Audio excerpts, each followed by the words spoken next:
Hey folks, Rob here bringing another video. This one's for all you solitaire players that are thinking of delving into historical ASL using solitaire rules. Now, as you're probably aware, me and a couple of other guys have either written or in the process of writing up solitaire rules for all the hassles that are out there.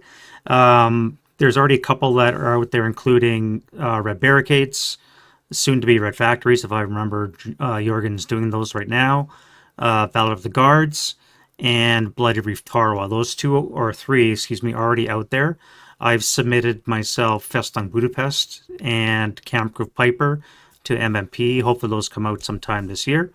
And I'm currently working on A Bridge Too Far and Pegasus Bridge, Hatton and Flames, and this is going to be basically everything that's coming out in the electronic HASL rulebook. So there's about 15 to 20 or so in there, and my intention is to do all of them. Me and Don Lazov, he's one of the guys that jumped on to do some play testing, and he's also going to help me to do some rule sets for you guys. So there's going to be a lot of historical ASL solitaire coming out.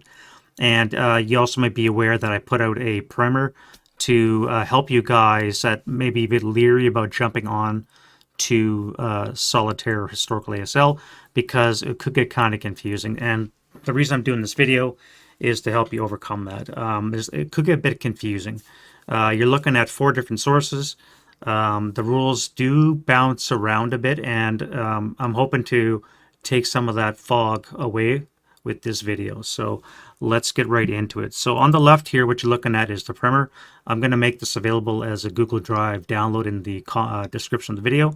And on the right, you're going to see the Festung Budapest that I submitted to MMP. That won't be available. You'll see it come from MMP somewhere. Either it's going to be part of 3rd edition's Solitaire ASL, or it's going to be a download from MMP's website, hopefully, and or maybe even in a journal. Who knows how that's going to happen, but it's going to be available at some point. All right, so let's look at the primer itself. Now, the first section that you can see here is just some abbreviations you're going to see if you're used to Solitaire ASL. All right, and then in the next section, number 2, these are the 4 sources I'm talking about. So obviously you're going to have the rulebook, you're going to have whichever module you have, and I'm going to call it the eHASL from now on, because a lot of the modules that you're going to see in the eHASL are out of print. We're talking Camp Groove Piper, Red Barricades. Well, if you have Red Factories, it's in there. They're going to be, some of them are going to be reskinned, like the 4 bridges are going to cover Pegasus Bridge and A Bridge Too Far. But older ones like Camp Groove Piper and brain fart. Blood Reef Tarwa, those kind of ones may or may not see the light of day. We'll see. But you can access them through the eHASL, which again should be coming out at some point in the future. The third one you're going to see is the Solitaire Rules, which, as we said, is going to be coming up with the 3rd printing. Now, if you have 1st or 2nd edition, they're roughly the same, just the 2nd one has a little bit more rules added to it. But the concepts are basically the same. The rules are the same. They've just added knights. They've added more companies to the orders of battle that you can play, things like that. So it's not huge changes, just some minor tweaks. And you may see the same in 3rd edition. So myself and a couple of other guys have come up with some new rules, things like vehicle activations, so that instead of just having a vehicle drive around willy-nilly, there's a chance that you could activate some enemy anti-armor units, so that you don't have a total freedom of movement, that kind of thing. So there may be some changes coming up in 3rd edition, but if you have 1st and 2nd, there's absolutely no reason why you cannot continue to play any historical ASL. And then the last one is the Solitaire rule set specific to the campaign. And this is the ones that we're going to be primarily focusing on, like the Festung Budapest one, because this is where the confusion may set in, because by the nature of the beast, it's going to bounce around. And again, this is where I'm hoping to alleviate some of the fog of war from the rule sets. The biggest reason why there's fog of war, and this is where part 3 comes in, is the format and the layout. And the reason why this is because we try and follow the layout of Solitaire ASL numbering itself. And that's very specific for a reason. If you're familiar with ASL, you understand why everything is broken down into certain headings. And we try and mimic that in the rulebook. Where it deviates, however, is when we have to intersperse historical ASL information, rules, into the normal solitaire rules. Because, again, the historical ASL is there's a lot of similarities with ASL, obviously. There's also unique rules specific to that HASL that are not common in normal ASL. Things like rooftops, cellars. Sometimes you have unique terrain like debris or rail cars, which are now part of normal ASL. However, unique unit types, for example, may not be. So when you have those kinds of unique features, we have to intersperse them into the normal solitaire rules. And that's why you have the bouncing around. So what you're going to see, and I've tried to lay it out in the numbering scheme, which is the same for all sHASL rule sets you're going to see, is you're going to see this number here, the number symbol, hashtags, is going to be the same for the module. And by the way, this number here is simply a continuation of the second edition numbering. All right, so if you skip to the last page, you can see S19 carries on from S18, which is your friendly companies in the second edition rulebook. We have S20 is Valor of the Guards by Tom Warren. We have 21. For some reason, this is actually incorrect. This is an outdated one. I have a newer one. We skipped 22. Actually, sorry, we skipped 21. Jorgen named Blighted Reef Tarawa S22. I don't know why. We skipped S21, and the sequencing will then carry on from that. So this page is actually incorrect currently as of this video, which is not May 9th when I made this original primer. So there's a current one that you're not seeing. But the numbering is going to be, the first two hashtags is the numbering of the sHASL, and then you're going to have point 1, which is always going to reference to replacement tables. These are the tables that are going to be replaced in every game. And what do those look like? If you played any kind of solitaire, you know exactly what those are. These are the tables here. All right, so these replace your generic tables that come with every friendly nationality or to be used for the enemy random generation tables, as well as any random event tables and your activation tables. So whatever is listed here is going to be swapping out for those tables. So you can ignore the ones that come standard. Then you have HASL rule modifications, clarifications. And this is where, again, we start to bounce around. We start off with the sHASL rule, and then we go into the HASL rule numbering. So this is Festung Budapest 17.6195, for example. And here we talk about the chart max limits for your rally groups, so that when, or reinforcement groups, excuse me, so that when you purchase in some of your missions, you have the ability to purchase reinforcement groups for replayability purposes. Just remember that they're also going to apply to the maximum daily limit purchases. And again, another point here, and this is going to vary between the sHASLs. When you make your activation checks for recon purposes, obviously you're going to have to choose location where these kind of things happen. So these are just specific rule modifications, clarifications that have to be made that are specific to the sHASL and the HASL rules. And then we get into modifying the actual solitaire rules themselves, point 3 in our numbering system. And again, we're going to revert to the chapter S numbering. So the first thing we typically do is, again, this is going to be sequencing in the chapter S. We'll start with talking about how the movement rosettes are orientated. We're going to talk about various chapter S rules. Again, these are all going to be different for every sHASL based on the uniqueness of the historical ASL module that you're playing. Anything that has a black dot beside it is basically new information that is not represented in HASL. So things like AFV riders. Either the solitaire rules doesn't specify exactly what happens, or we have to modify that existing rule. So much like in the normal ASL rulebook, new information will always have a black dot. If we have a asterisk beside the rule number, that means it's an optional rule. So you can completely ignore vehicle medium range activation, or you can play with it if you want to add a little bit more crunch to your game. And then if you look back down to our left in the primer, we look at the actual campaign game itself. So again, because of the nature of the historical ASL, you have two ways to play it. You can play missions or scenarios, or you can play the campaign game, which is a real beauty of the historical ASL, is you can now play the complete campaign game solo. Now, we're not talking play both sides. That's a completely different thing. We're talking about using the solitaire rules to play Valor of the Guards using the solitaire rules. So you have an AI, if you will, that's going to be playing as the enemy under your control, and you can play either side the complete campaign. Now, to do that, we obviously have to make modifications as it states here. And this is also going to be rather specific to the historical ASL. Again, the nature of the beast just requires that. However, the specific rule headings will probably be the same, and you're going to find out. Once you've done a couple of these sHASLs, you're going to see the familiarity is really there for a lot of them. So the way it breaks down, again, we're going to be looking at the Chapter S numbering. So we're going to start off with REs. So if you look at your Chapter S rules, over here, we start off with the same thing.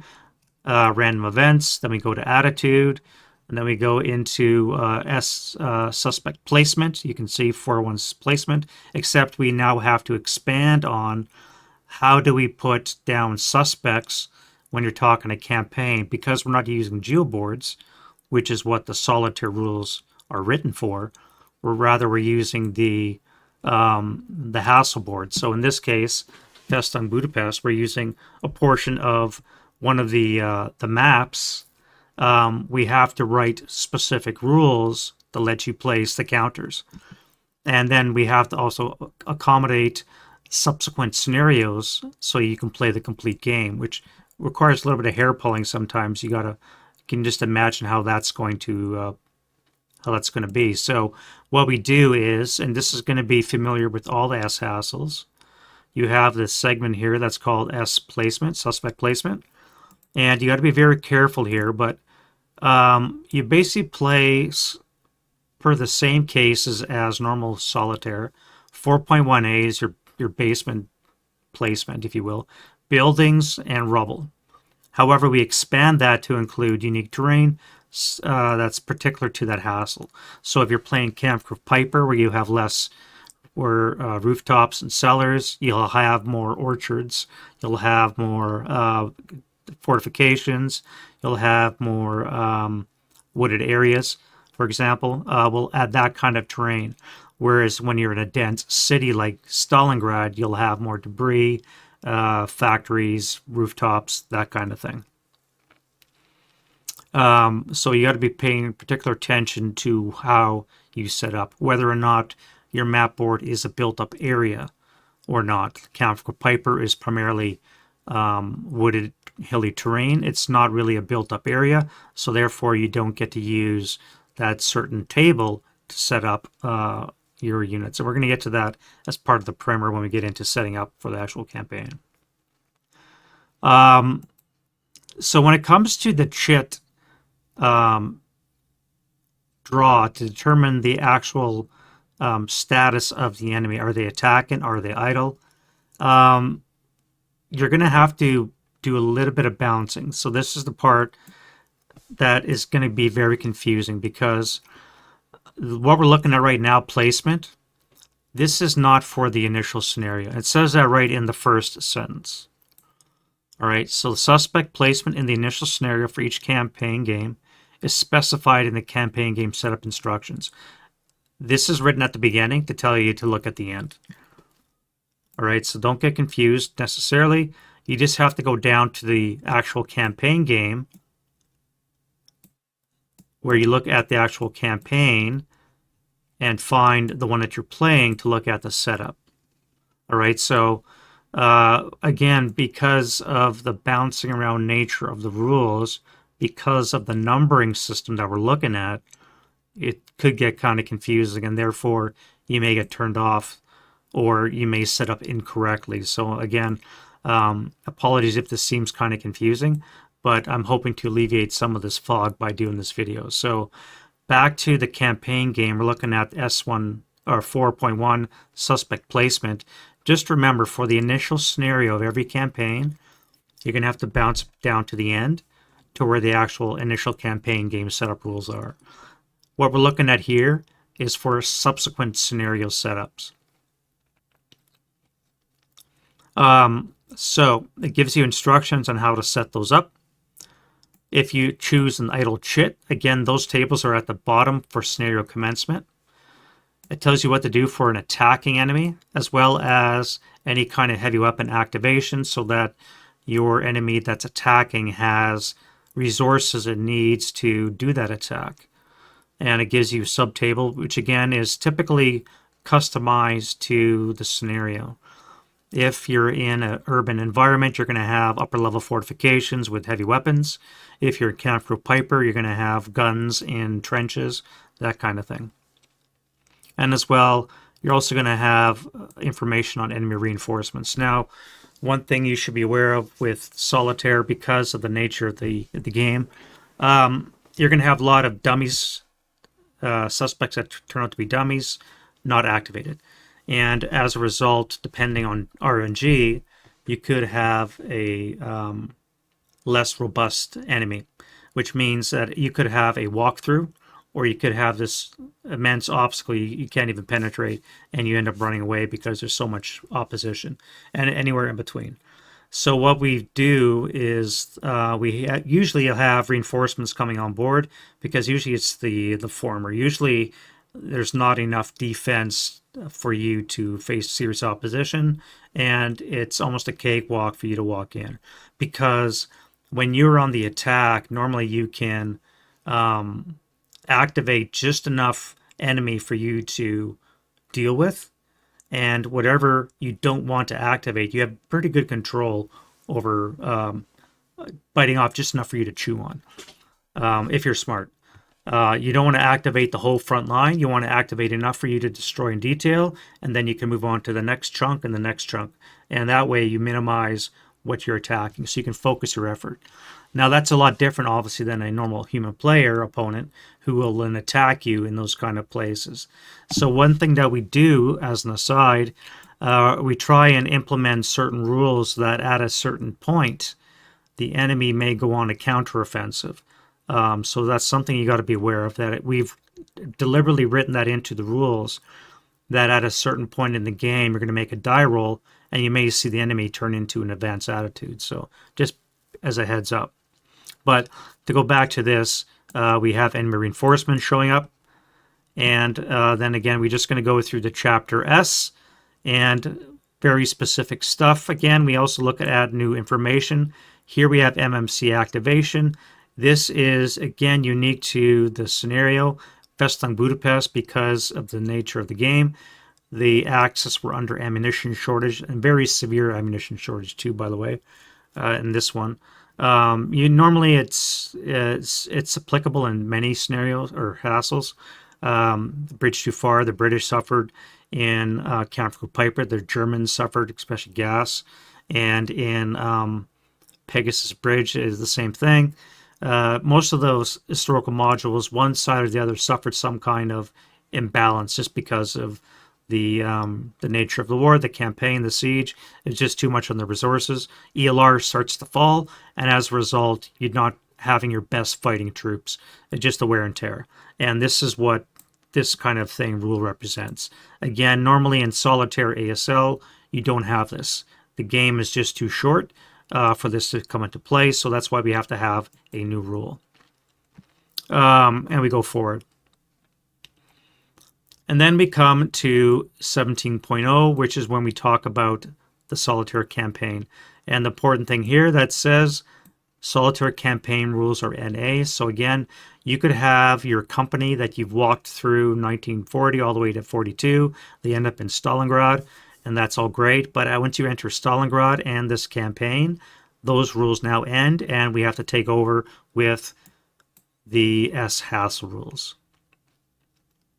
And from here, we go back to the campaign HASL numbering system. Okay, so again, we bounce between different numbers. We go from Solitaire Chapter S rules, we go to the HASL rules. Interspersed in between there are the ASL rule numbers, and you can see how this gets confusing. What we try and do is only explain rules that require changes and modifications. One thing I've noticed in some of the play testing, some of the players are not aware that not everything is going to be mentioned. All right, this is only the changes are going to be mentioned here. So see how it says CG5, CGs 1 to 4 are not changed. What that means is that you're going to have to go back to your HASL,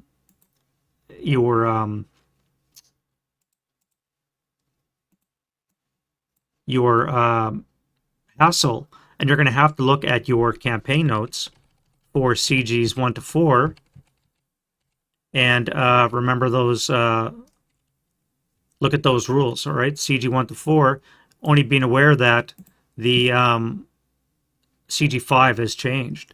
So these ones still apply, which means you must still apply them in your historical game.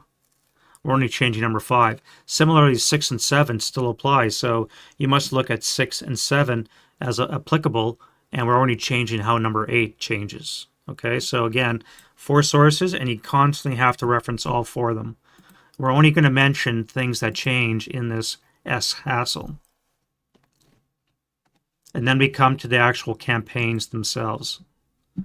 As you can imagine, we're going to have 2 setups. We're going to have initial enemy set up for one side. Typically, it's the first one in the HASL that is going to be the defender, and it bounces back and forth depending on the HASL. And then the other enemy setup is going to be the opponent.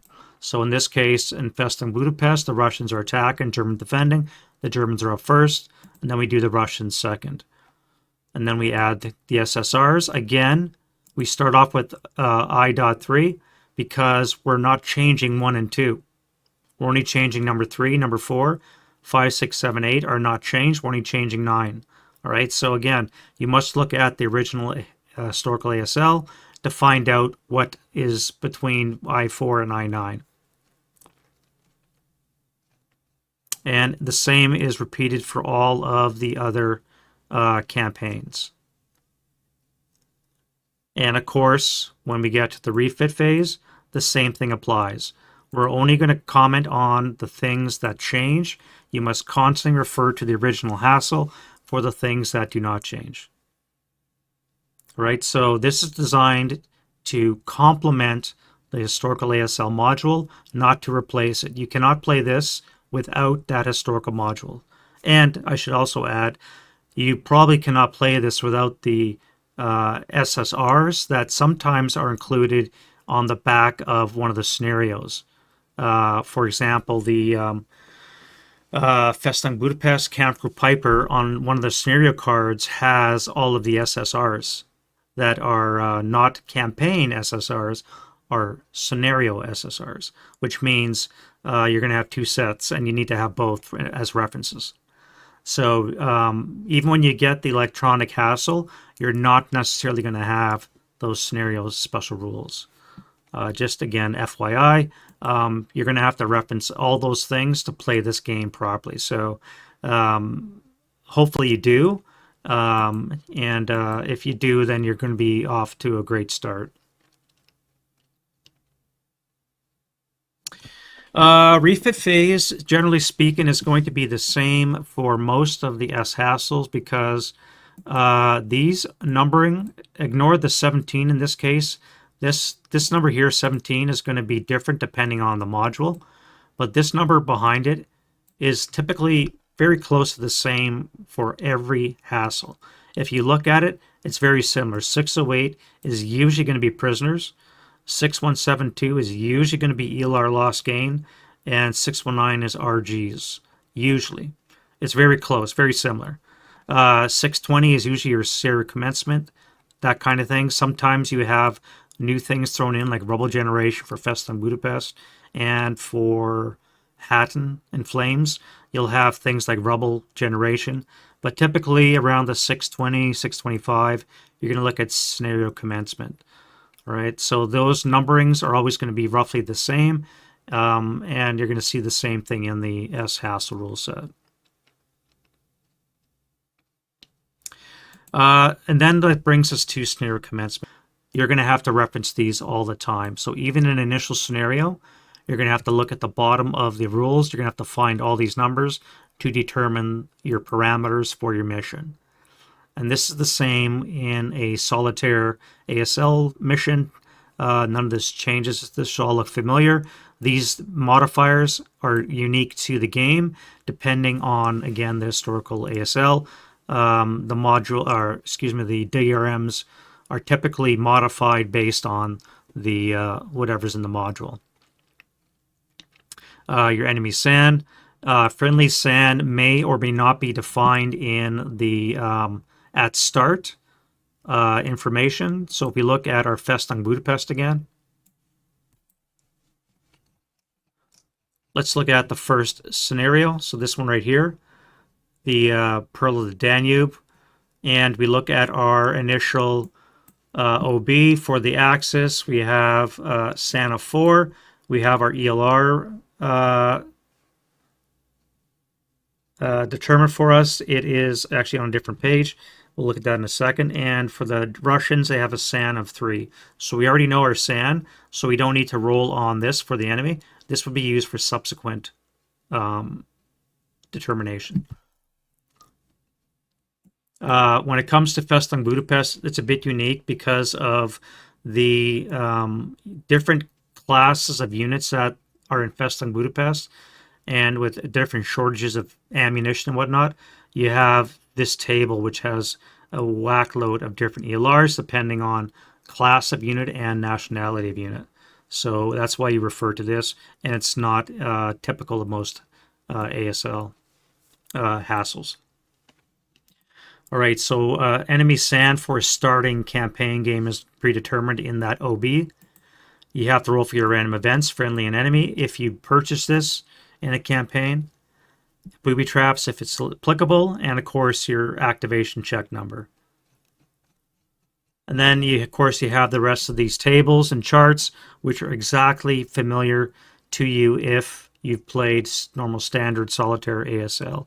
Friendly, this is a combined friendly random event for the Germans. These are for the Hungarians, Axis minors, and Russians. Random event tables. You have the enemy, A11. And then, of course, you have the different nationality random events, random generation tables. And then the generic ones. What else can we cover? Missions. I think this is pretty generic. The intent was to look very much like your standard Solitaire missions. So they're laid out exactly the same. You have the same information. You have your tables custom to the mission. You have the same sequence. You have your SSRs, and typically 3 to 4 for each of the campaigns, or excuse me, each of the HASLs, and that's pretty standard. All right, so let's look at the primer a little bit more. So in section 4, what I've used as an example for this for you guys to follow is my Bridge Too Far one. So looking at the draft 2.4, this one's not the one that I'm ready to submit. There's another later version of this one, but it's close enough to completion. And we're going to use this just as an example. Again, this will not be available to download. The primer will be, but not this one because it's going to be submitted to MMP. But the steps for the primer could be followed with anything. There is the Valor of the Guards one that's available on MMP's website. Again, I encourage you to download that and play that if you have Valor of the Guards. The sequencing should be the same. Obviously, you'll have to swap out the British for the Russians and swap the enemy for the friendly, what you will. But the general concepts should be the same because I basically have mimicked everything that Tom did with his Battle of the Guards rules. All right, so we start off reading the rules that are applicable from the sHASL, the HASL, as well as the ASL rulebook. We know that we're going to be in a night mission. In this case, we have our enemy set up. We have our friendly purchases made, as well as the OB given units as per the HASL. Remember, we're looking at the campaign for the bridge too far. The OB given units here. We have 30 CPP plus a 10-2, and we have these guys entering on in turn 2 as well. All right, so we have 30 CPP and a 10-2, Colonel Frost, all over here, ready to come on and kick some ash. All right, then we have our we've done all of our unit strengths, support and complements. Again, we have to go through all this as we do the normal HASL. And then we zip down in our sequence of events here. We have to go all the way down to the last page because we have to look at the initial scenario setup for the enemy. All right, so we're going to go right down to the middle of the document, the end of the rules section right before the charts, and we're going to look at the initial German enemy setup. We want all of drab placed per 4.1a, building, rubble, and lumberyard in this format here. So we have a block over here, and then we have a block of red over here. Now, for a bridge too far, as I said, it's different because you have 4 camp group to draw upon. What we've done is we have a table like this for activation. So anything in red is a hold attitude, unspecified, is activated in this column. Each of the 4 active advanced attitude camp group will be drawn from one of these 4 columns here. All right, so once these hold attitude have become activated and go on the advance, then they'll be generated from one of these 4 here. Basically the gist of it. But for now, in hold attitude, they're going to be just generic SS and or Volks Grenadier. We won't know until we actually generate the units per se. But we have to set them up in this format according to the rules. And you'll note that there is more counters than is given in the OB because, again, nature of the RNG, you're going to have a lot of dummies, a lot of no activations than you might normally have. All right, so next in the primer, we can start off with scenario commencement. So we already have the SAN. We use the OB given values here. Again, we increase them because of the night. We have the booby trap level, which is determined by dice roll. And then we have the AC number. Now, because of the... yeah, we'll go to that. That's fine. All right, and then we carry on with the British turn 1. Now, one thing I've noticed a lot of people don't do in Solitaire, or excuse me, I've read a lot of people don't do this, is when you're off board, people don't make command die rolls. Per the rules, you're supposed to. You're supposed to make your command die rolls when you're off board. So even Colonel Frost here has to make his command die roll. Watch him roll a 10. That was funny. It would be funny if he failed on the first turn by rolling a 12. So you're supposed to make your command die rolls when off board. Now, when you're off board, you still have LOS between 2 hexes away. So any leader within 2, like this guy, is now also in command, and it daisy chains like that. But you're supposed to make your command die rolls off board. Just remember, before you move, you're supposed to make your command die rolls. All right. And you carry on with your first turn. I'm not going to go into belabor that. You basically use the night rules, you use your normal movement, and you move your units, their requisite numbers on board, except for the Jeep that comes on later. And you do your first movement, all right? Then you carry on the first German turn, which is going to be your convoy. They're going to jig and jag down the road. Remember, convoy is chapter E. You're going to have to do that. I did a video on convoy, by the way, so if you want to go look at that one, it's on the channel.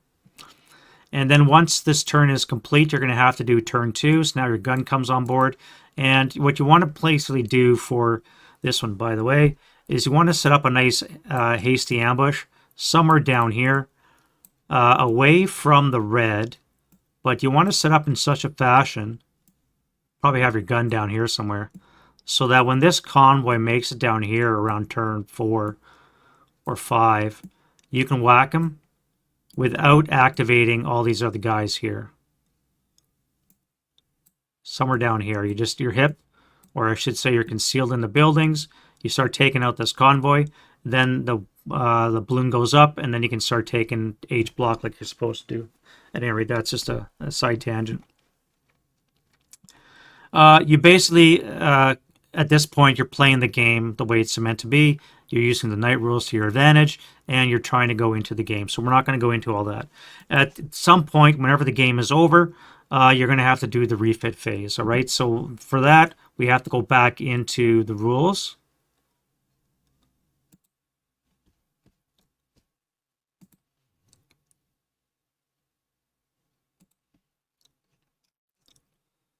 And we look at this as well as in the historical module itself. All right, so we go through all the sequence.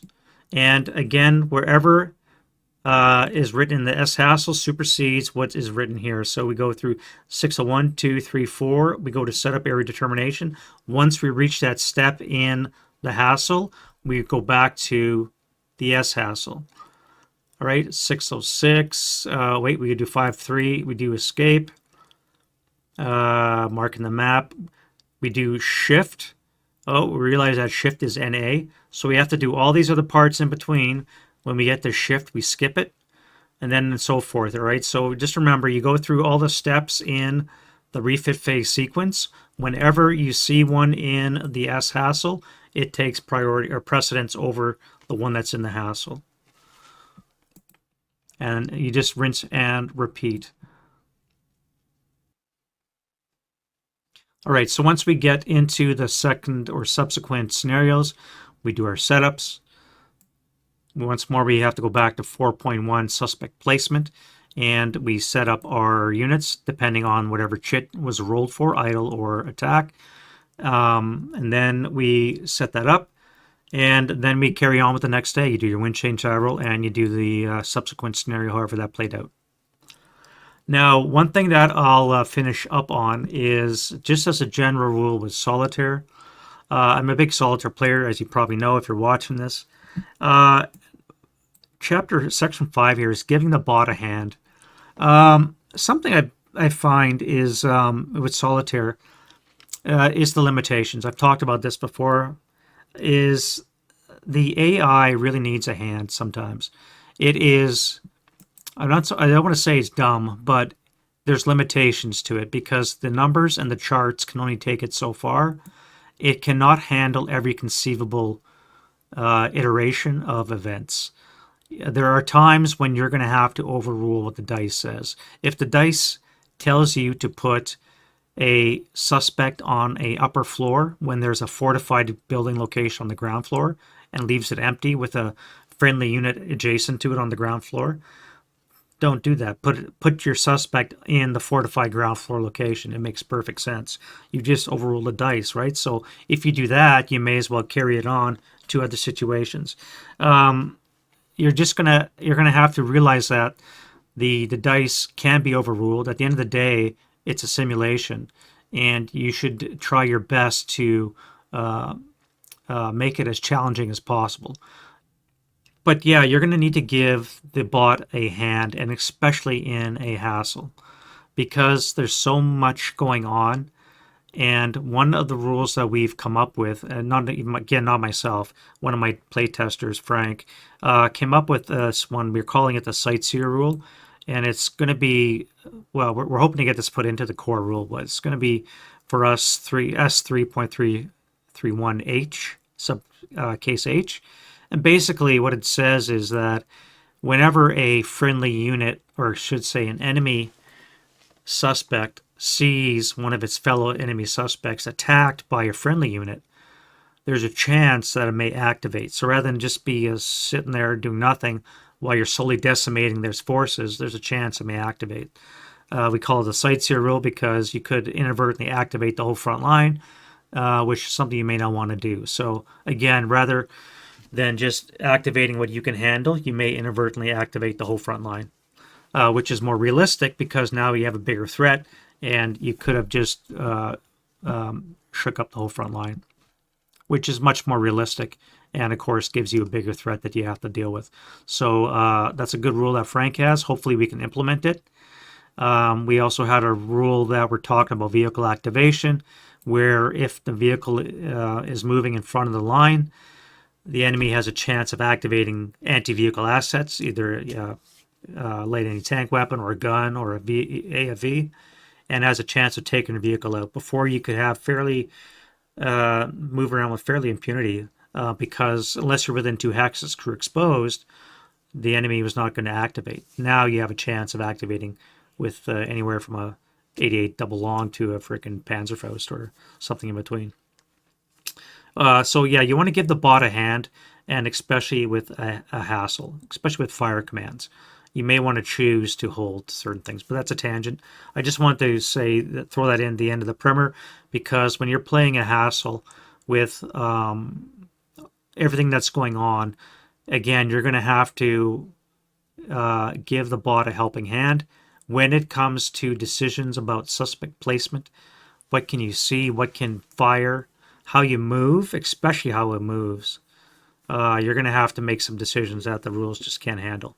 And again, given the size of the map sheets we're talking about, the rules aren't designed for that, never were. And the sHASL rules that we've written can only go so far as well. So I just wanted to come up with this quick, well, not so quick video on the Solitaire HASL rules that were written up. I'm calling them sHASLs. I don't know why. It just seemed like something to do, you know, eHASL, sHASL. Hopefully you found it useful. If you have any comments or questions or you want more detail, leave them down below and let me know. There's a Discord as well where I'm tracking all of the playtesting that's going on for these. If you want to jump on and grab a set, if you want to leech, that's fine too. By all means, let me know if you want to playtest so that I could throw you in the credits list. I'm always looking for playtesters. Right now we have Hatton going on, Hatton and Flames, and Pegasus Bridge. I'm also looking for Slaughter Upon Me coming up soon, and after that, Drop Zone St. Mariglis coming up, and we got a whole bunch more. So if you want to go by my Discord, sign up, please. I'd much appreciate it. And by all means, come in and play test. Doesn't matter how fast or slow you are. There's always something going on. And usually on a weekly basis, I'm updating the latest rule sets. So stop on by, and we'll see you guys next video. Bye-bye.